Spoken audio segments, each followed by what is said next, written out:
Shyness as a personality trait, Part 1. Behavioral manifestations of shyness. Personality psychology, Department of Psychology, California State University, Fresno. Professor Michael Botwin. Welcome back to Personality Psychology. This series of lectures will explore the personality trait of shyness. Now, it won't cover every single manifestation of shyness, and it'll primarily view shyness as a personality trait.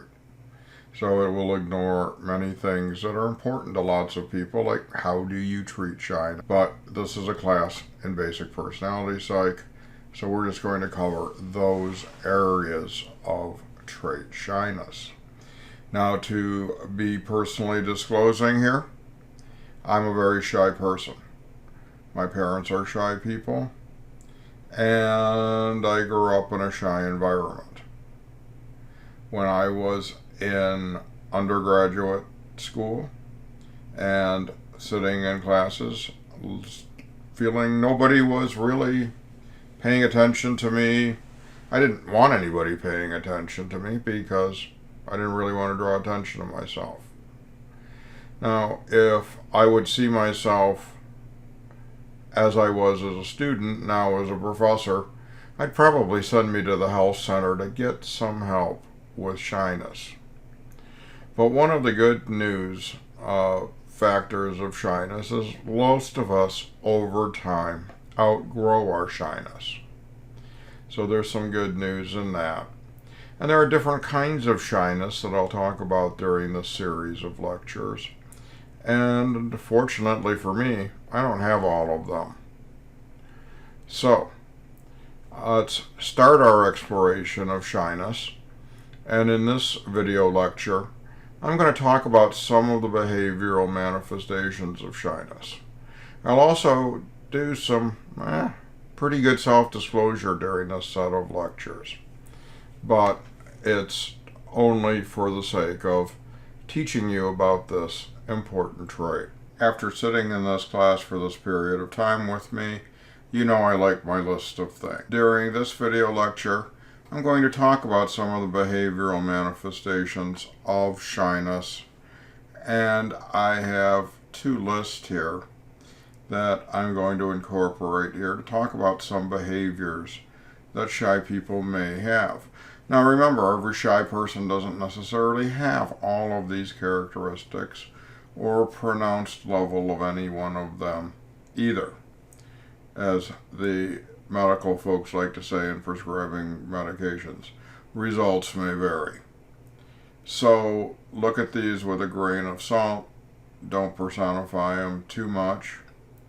And let's talk about this. So the first characteristic I want to talk about that shy people have is low self-esteem. They never feel as worthy as other people do in an environment. They never feel good enough. I still battle with this one all the time, but I'm working to get over it. I can't say I have great self-esteem, but at this point in my life I feel pretty good about myself. I just don't like to get into comparison games with other people because I'll mess my mind up. Second point. Low expectations for social success. One of the things I'm always worried about is how people will perceive me, whether things will go well. Oftentimes I'll put off going someplace or back out of a commitment just because I feel it's not going to work out very well for me. Now, fortunately, Vicky, my wife, is a great person for kicking me in my rear end and getting me going to things that she knows that I'm eventually going to end up enjoying. So you can't make the assumption that you're not going to have fun or people will not be happy to see you if you miss something. So low expectations for social success. That's a big one with me. Probably the biggest one of all of these is worry about negative evaluations. We shy people are always worried about being evaluated negatively. And one of the things we do, besides being our own worst enemies, is overcompensate for those kinds of things. So when I do something, my perfectionistic tendencies go into gear, and I start thinking about, well, what can I do? How can I do things so no one sees me badly? Because I worry about it. Frankly, at this point in my life, I shouldn't worry what other people think about me. I should be happy with myself, but I still worry about it. You know, that offhand comment that someone may make about whether you're dressed appropriately or whether you've behaved appropriately. My wife used to always, coming home from a social event, uh, simply put me down for things I'd said, things I did, stuff like that. Eventually, I enlisted the aid of a friend, and I do Monday morning quarterbacking, with that person. And I found out that other people didn't think the same way that my ex did. And I think it was some control issues and other stuff, but let's leave ex-wife stories behind because they'll only end up with negative evaluations of people. Anxious self-preoccupations. Shy people tend to have nervous tics. They may do little rituals to release anxiety. Sitting over here on my desk is one of my toys. It's a stress ball. It's a brain. I picked it up at a conference. It's been through a lot. You can see it's a split brain at this point in time. But a lot of times, if I'm talking to somebody or if I'm talking to a class on Zoom, our latest technology, I'll have something in my fingers just to keep me busy. Standing behind a lectern, doing a face-to-face class, you might find if you had access to behind the lectern, see that I'm destroying a paper clip, doing something else. I have been into be self-disclosing about negative traits. I've been a nail biter my whole life, which is one of those other things that shy and anxious people do. Common thing that women do, I don't have enough hair to do it, hair twist. Now I'm going to be worried that my hair is going to be right for the rest of this video. I've seen people, I saw one person who was a shy person during a job talk play with their tie like this for 60 minutes and look down. Did not go over well with the audience. So self-preoccupations, little ritual things to get rid of anxiety, can actually get in the way of having a conversation. They distract the other person that you're talking to, and it takes time to do the things. Another characteristic of shy people is a protective self-presentational style.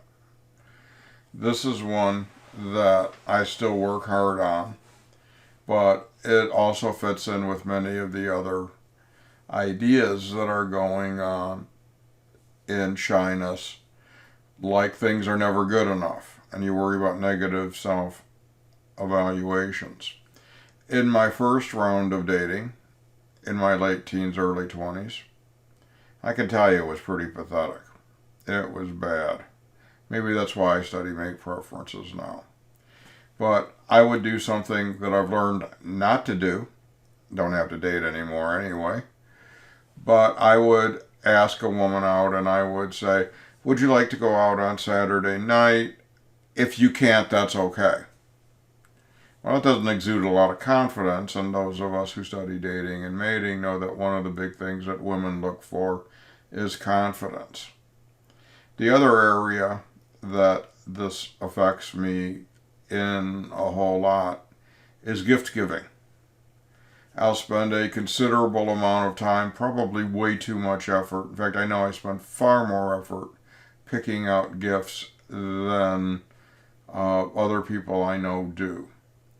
And I'll give the gift to the person and I'll say, I hope you really like this, but if you really don't like it, there's a gift receipt in the box. You can take it back. And it's generally true that people like the stuff I buy them because I've spent so much time figuring out what's the perfect gift that I don't get any negative evaluations. But I used to always hedge my bets. I try not to do that anymore, but I still throw the gift receipt in the box.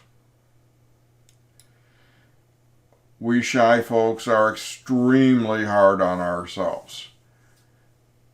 Where other people will think something is good enough, we'll fuss around with whether it's our hair, the way we dressed, how we prepared a lecture, because you're always worried about what's going wrong.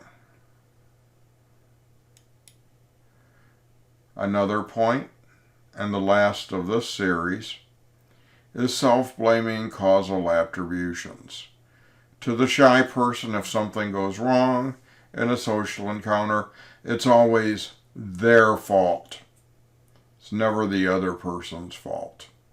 Now let me use a technical term here. The other person could be a complete doofus. That's a technical trait descriptive adjective. And the shy person will still blame themselves for whatever didn't happen. Correctly, I should say. Now, APA, the American Psychological Association, has also put a list out of things for painfully shy people and behaviors they do get engaged in. One is canceling social events at the last moment. Now, some of this is redundant with the other list, but we'll go for them anyway. Let me tell you my number one almost canceling event story. As you've noticed over the course of this video series, my lovely hair changes color. When I started making these videos in the height of the pandemic, I hadn't had my hair colored in a few months and it had gone to its gray. My wife doesn't like being married to an old guy with gray hair, so she's convinced me to color it. And in the early days of coloring my hair, well, we had some issues.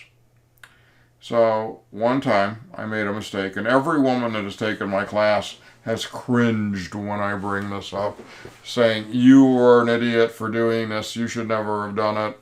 And the only thing I can say is, yeah, you guys are right.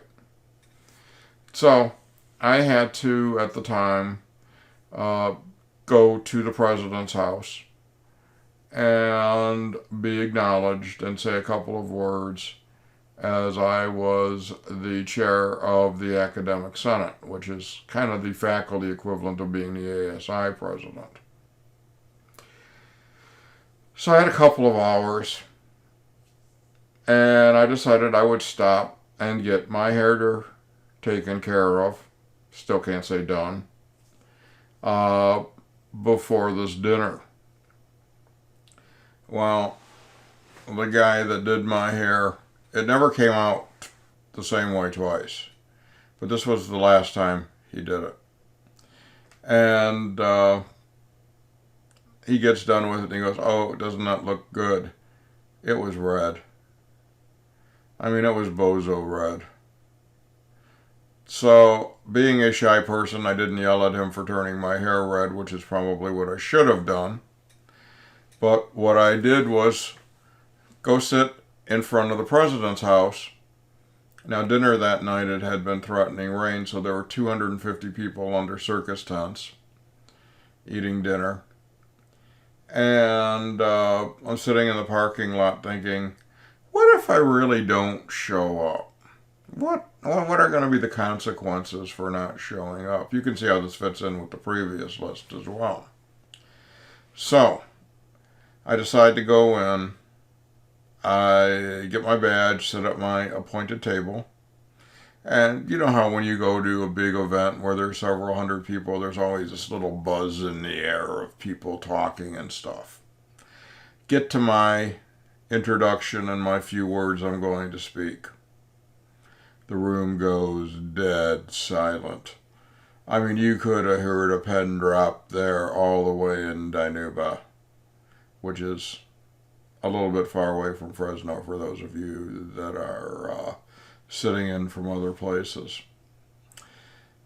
It went completely dead.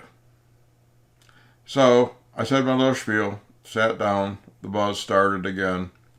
Next day, walking across campus, minding my own business, friend of mine sees me, waves to me, and goes running up and says, "Got a text about you yesterday, Mike." All it said is, bot ones went red.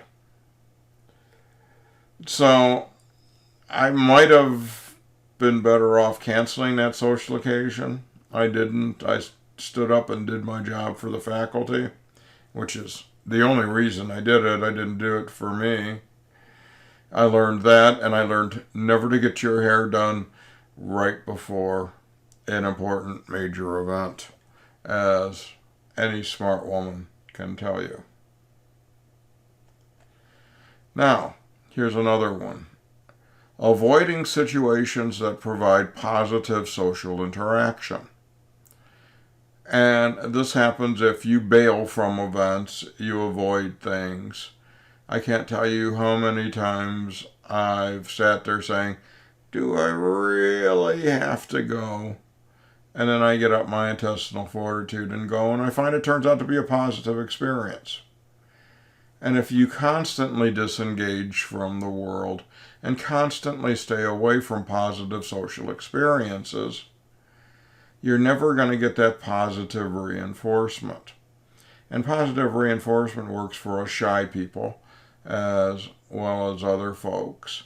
And so if you're a shy person and you start going to events and you have a good time, what are you going to do? You're going to tend to go to more events.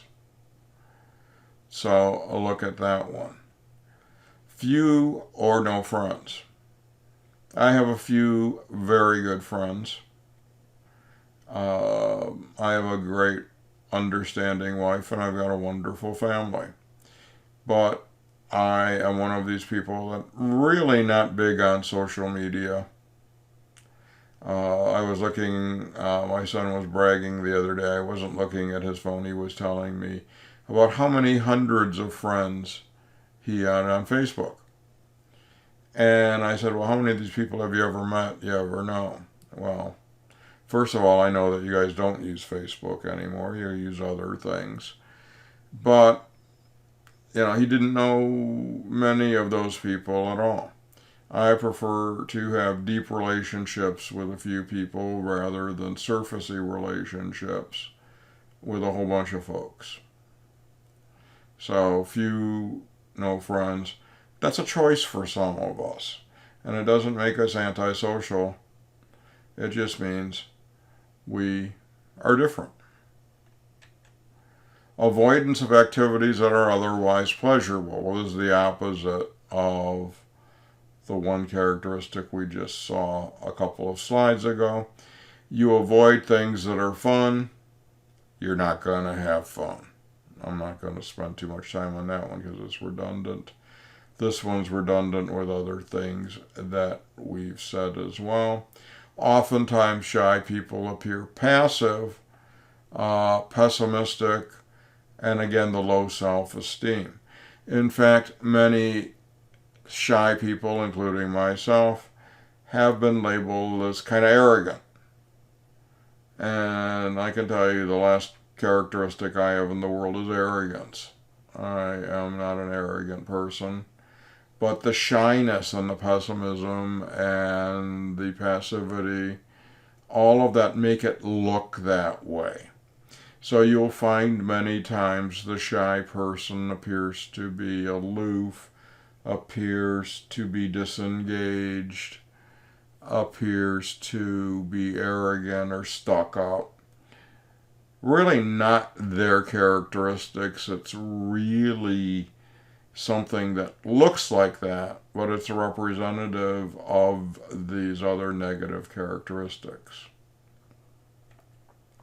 Family, friends, teachers, mentors become concerned. This slide, or this series of slides, had a lot to do with children. And children that are really shy often are considered the gist for the mill of getting some help. And kids should work to having good social interactions, and parents should encourage and model good social interactions for kids. But extreme shyness, people can be concerned because of the lack of social interaction with other people. Now, this is an old list, and so the last one here is excessive computer use without face-to-face contact. This is a big one. Sitting behind a computer screen, playing with a computer for hours on end, but not chatting with other people or engaging socially with them online. We know that everyone spends way too much time with all their screens these days. But are you interacting with other people? Or are you just playing an online single-player game, something like that? And if that use gets so bad, to use the wrong adjective there, you can find that it leads to further social disengagement by the shy person. Now, these two lists aren't lists of every single thing that trouble shy people, or all of the behaviors that shyness may manifest. But I think it's a pretty good starting point. So, we'll see you next time.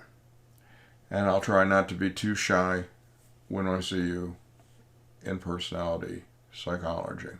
Bye now.